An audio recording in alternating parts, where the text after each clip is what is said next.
भारी बारिश और धुंधले आसमान के बीच गुलाम नबी ने बारामूला के डाक बंगलों में एक विशाल सभा को संबोधित करते हुए कहा कि 10 दिनों के भीतर एक नई राजनीतिक पार्टी के गठन की घोषणा सार्वजनिक की जाएगी। भारतीय राष्ट्रीय कांग्रेस के साथ अपने दीर्घकालिक राजनीतिक संबंधों को समाप्त करने के बाद यह कश्मीर में आजाद की पहली सार्वजनिक सभा है।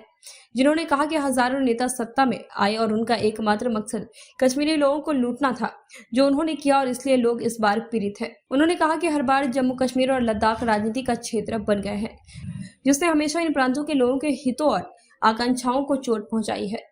कश्मीर में लोग अपनी धार्मिक पृष्ठभूमि के बावजूद हिंसा और गोलियों के शिकार हो गए हैं। उग्रवाद ने न केवल जान गंवाई बल्कि अर्थव्यवस्था और मानसिक शांति को भी प्रभावित किया। कश्मीर को एक गैर दूरदर्शी नेतृत्व के कारण नुकसान उठाना पड़ा है, जिसने अपने कल्याण की कम से कम परवाह की है। उन्होंने कहा कि तत्कालीन जम्मू कश्मीर राज्य के मुख्यमंत्री के रूप में उनके कार्यकाल के दौरान एक भी फर्जी मुठभेड़ की सूचना नहीं मिली थी और एक भी श्रमिक बिना काम के नहीं था, लेकिन वर्तमान स्थिति स्पष्ट रूप से सभी के सामने दिखाई दे रही है। हर वक्त कश्मीरी बासठ की लड़ाई हो, उसमें हमारा लद्दाख के हिस्से, तो अंदरूनी बहरान, सियासी बहरान या बाहर के ममालिक के साथ जो मुल्क की लड़ाई हुई, जो हमले हुए बैरून मुल्क की तरफ,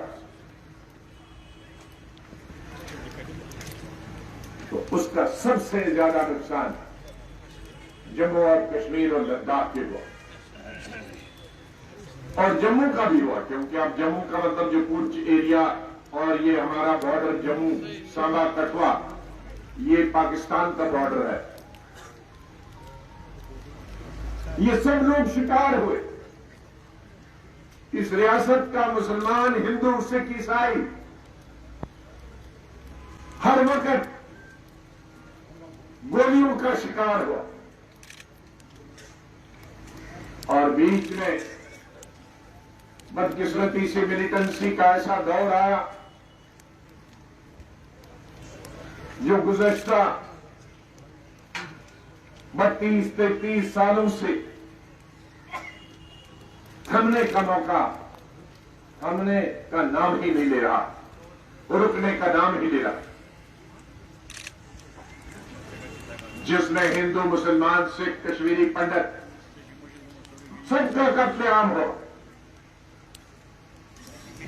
कई लोग कश्मीरी पंडित भी और मुसलमान भी,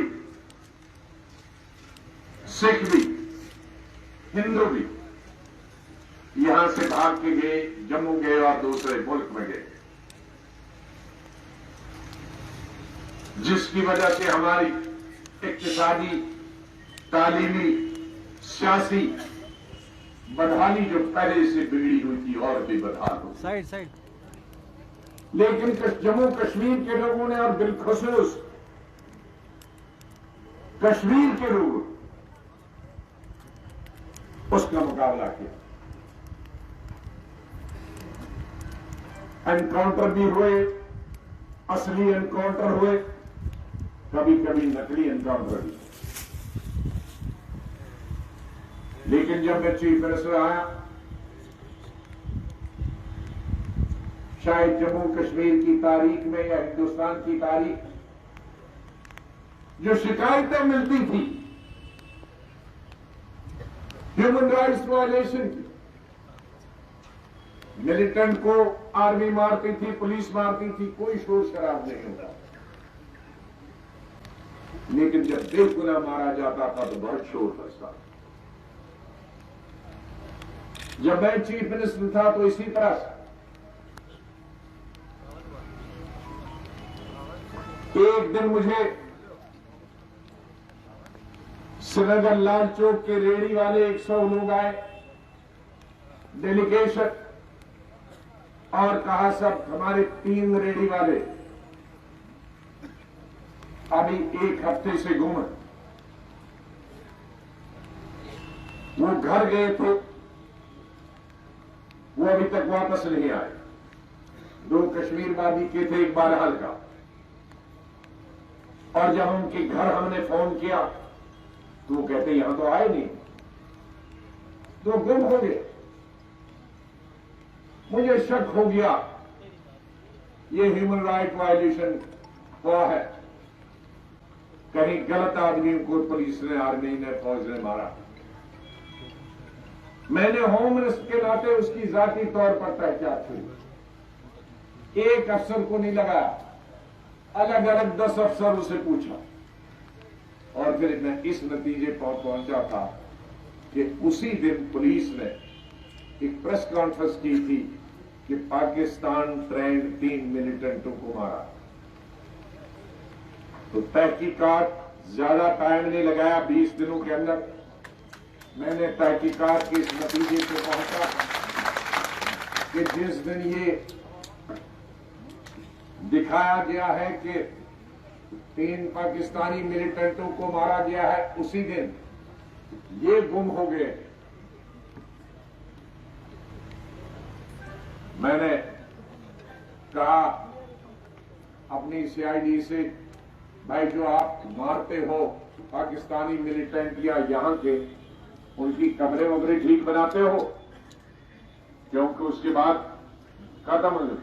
तो मैंने कहा मुझे दिखाना है कि 1 महीने में जितने लोग मरे हैं 2 से ज्यादा मैं वो कब्रें देखने जाना था। ये एक बहाना था। और हर कब्र पे लिखो कि 2 आदमी कहां है, 3 आदमी कहां और किस डेट के कहां।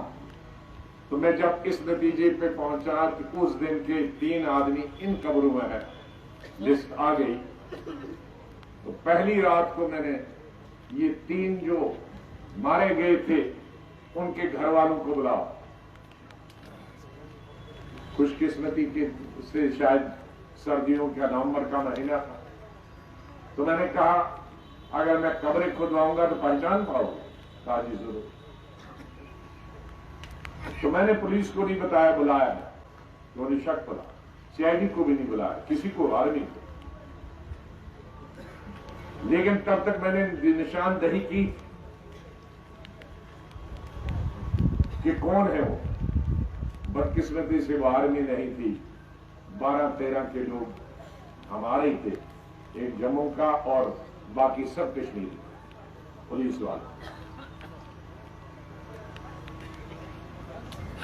तो मैंने अपने कुछ ऑफिसरों को भेजा सुबह बुला के कि अभी कब्रें खोदो और इनको ले लो, और ये अगर बॉडी पहचाने तो मुझे मोबाइल पे फोन करो। बॉडीज खोदी और इन्होंने पहचाना तो मैंने कहा सीधे यहां से उन 12-13 अफसरों को अरेस्ट करो। खबरों में अब तक लिए बस इतना ही। मिलते हैं फिर ऐसी ही बड़ी खबर के साथ, तब तक के लिए नमस्कार और देखते रहिए ABD News 24/7।